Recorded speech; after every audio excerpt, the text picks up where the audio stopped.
Welcome back to the Twisted Pint Tavern. Today we're visiting r/D&D to see the best D&D stories players have from last year. When this video is all said and done, make sure to go into the comments and let me know what you think of these stories and share any of your own fun stories and they might make it into a future video. Now let's get on to it. In a one-shot, I had my pirate use the legendary sword Black Razor to destroy his very own soul, all to do a pitiful 30 damage to a super boss.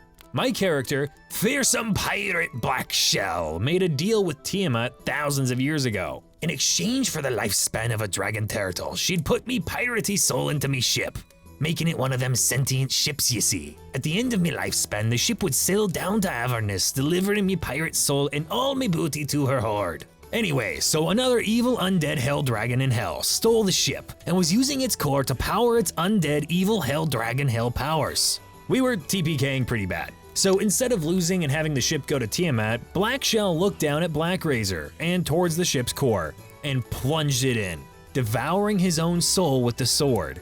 The undead hell dragon screamed a terrible scream. It was at this point the DM revealed the other two props on the map we hadn't really been paying attention to were also core things powering the dragon, and my sacrifice had amounted to around 30 damage.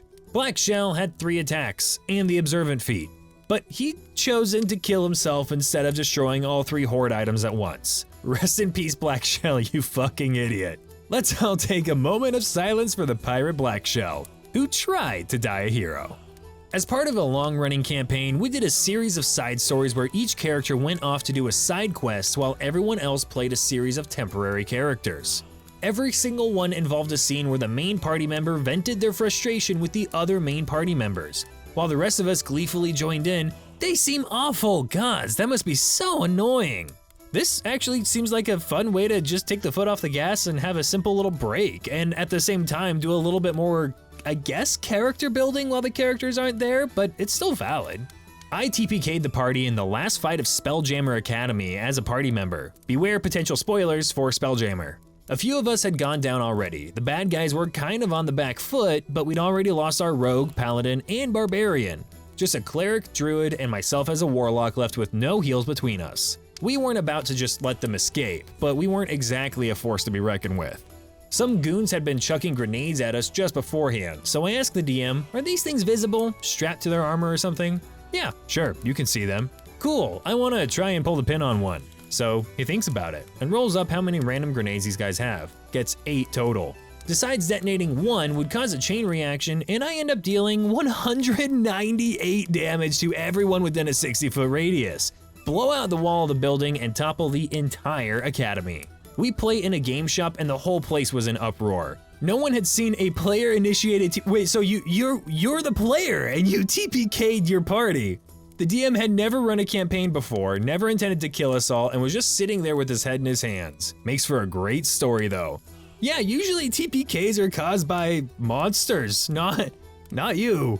Though if you do find yourself in a situation where you've just been TPK'd and all of a sudden you don't have a game to play anymore, you might want to check out the Twisted Pint Tavern Discord server, because not only do we have a looking for group section, but we have a ton of other D&D and tavern themed channels, where people can share their arts and crafts, talk about behind the screen DM tips, and a whole bunch of other fun things. So make sure to swing by the Twisted Pint Tavern Discord server using the link in the description, and we'll make sure to give you a warm tavern welcome. Anyway, back to the stories. One of my players kept swapping characters at one point because they were all too OP, even though they aren't, he just has god tier dice rolls. He has this whole hive mind we use as an excuse as to how he does it.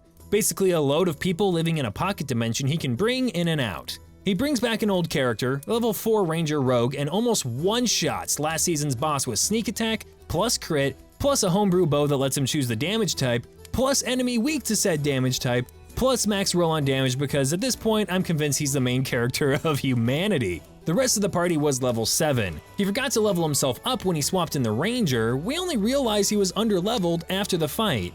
Needless to say, I'm scared for today's session boss. Yeah, so a underleveled ranger by 3 levels one-shots your boss meant for level 7 characters? My guy, you gotta pump some numbers up.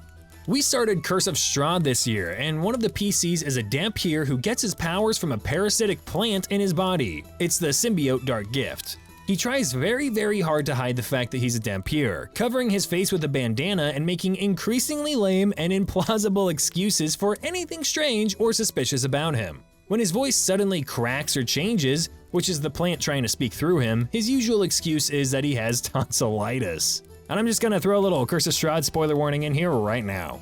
Well, he decided to buy a dream pastry from Morgantha, the shady pie saleswoman, but had a very difficult time coming up with an excuse as to why, given that he didn't actually want it and was pressured into buying it by my artificer, who wanted to figure out if it had magical effects or if it was just full of hallucinogens. He told Morgantha that he has dietary restrictions, true, that he has tonsillitis, not true, and that he wanted to buy a dream pastry because he had suffered from nightmares ever since he was a little boy, because of his tonsillitis. We actually had to stop for a minute because we were all screaming and laughing so hard. Bonus points for the fact that the funniest line we've ever had was in goddamn Curse of Strahd. I swear, Curse of Strahd may be a dark fantasy setting, but it always turns into comedy.